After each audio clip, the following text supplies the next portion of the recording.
What is happening? This should be pretty good. Let's get it.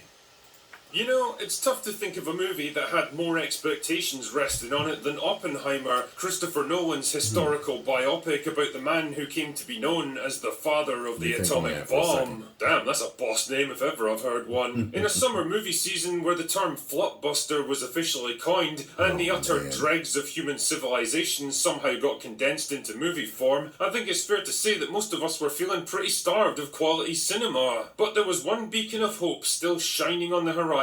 A chance for smarter, more patient and intellectually challenging films to reassert themselves on general audiences. A chance for Christopher Nolan to restore his reputation as a top-level filmmaker after the disappointing mess of Tenet. But does it actually accomplish these things? Does it live up to the hype and do justice to one of the most complex, controversial and misunderstood figures in American history? Well, yes. Sort of. As I said before on Twitter, X, a couple of days ago, Oppenheimer may be the most Christopher Nolan of all the Christopher Nolan movies, exemplifying all of his greatest strengths as a filmmaker. A complex, detailed, multi-layered story told non-chronologically, interweaving past and present events to form a comprehensive picture of an extremely complicated life, slavish devotion to historical and scientific accuracy, and imaginative, technically challenging filming techniques that produce some genuinely awe-inspiring moments. Unfortunately, it also provides an unchecked outlet for some of his worst tendencies as a writer. His almost obsessive need to over-intellectualize and overcomplicate everything he does, resulting in a bloated runtime and sluggish pace. Characters that rely more on the strength of the actors portraying them than the coldly clinical script they're working from, resulting in a story that lacks the emotional heart needed to keep you invested, and an almost total lack of warmth and levity, resulting in a weirdly bleak, inhuman viewing experience.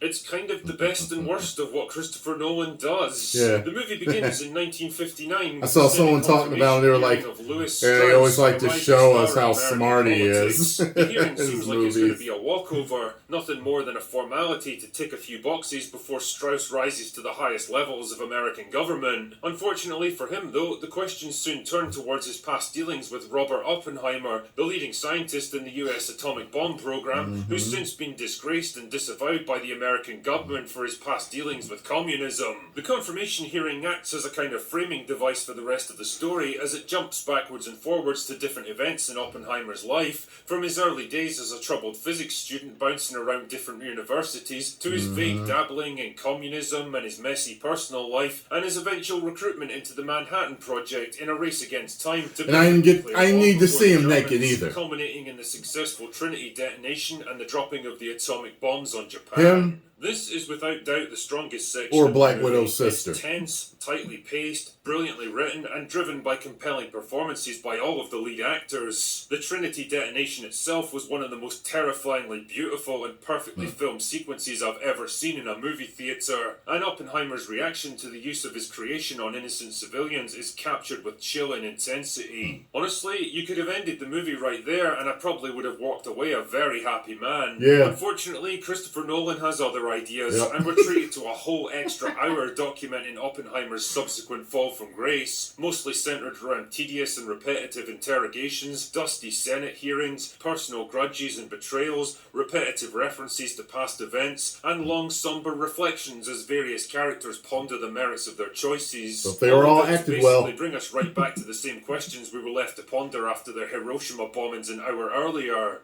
What was the true cost of this new creation? Now, it's fair to say that Christopher Nolan has a bit of a divisive reputation as a filmmaker these days, especially when he doesn't have the right people in place to rein him in. His films are a bit like Data from Star Trek, super intelligent and technically brilliant accomplishments, but lacking the heart and soul needed to engage on a fundamental human level. And like I said earlier, I certainly can't fault Oppenheimer on the first part. The film's definitely at its best during the Manhattan Project section, where you really get a sense of the fear and desperation of scientists racing against time time to harness forces they barely understand. But the problem is that this only takes up about a third of its runtime. The rest is given over to everything that came before and after, most of which is told out of sequence because, of course it has to be, because it's a Christopher Nolan movie. The thing is, balancing a complex multi-decade narrative with a massive cast of characters is no easy feat, even if everything's told in sequence, but adding this extra layer of narrative complexity on top just feels like a step too far. I can see a lot of people in the general audience pool, more used to undemanding superhero flicks, getting kinda lost and disengaged in such a labyrinthine story. Don't get me wrong, it's definitely a rewarding experience if you can stick with it, but you definitely can't afford to let your attention wander during this one. The thing is, I'm pretty sure that Nolan is aware of the criticisms he's been getting in recent years, which is probably why the movie devotes a lot of runtime to Oppenheimer's personal relationships. But again, it doesn't quite work for me because almost none of these scenes feel like how actual couples deal with each other. It's more like watching two highly intelligent androids doing their best approximation of human behaviour, trading intellectual repartee with no real personal connection behind it. Even a pair of sex scenes with Florence Pugh's character feel weirdly awkward and gratuitous, adding nothing to the story. Don't get me wrong, the cast of this film is fucking incredible, and everyone turns in brilliant performances, especially Emily Blunt, Cillian Murphy, the part where Matt she's Damon, riding him in front of everybody. Nail their roles to perfection. Matt Damon especially provides some of the few moments of genuine warmth and levity in the entire movie, most of which were featured quite heavily in the trailer. But again, this is a bit of a trademark for Nolan films, casting great actors who can elevate fairly sterile characters on the sheer strength of their performances. And well, it feels a bit like cheating if I'm honest. Cillian Murphy is a perfect example of this. He absolutely dominates the screen, owning every scene he's in with an intensity and drive that few other actors could hope to equal. You can tell that he dropped a lot of weight to better resemble the real-life Oppenheimer, and he very much embodies the image of a man consumed by his work.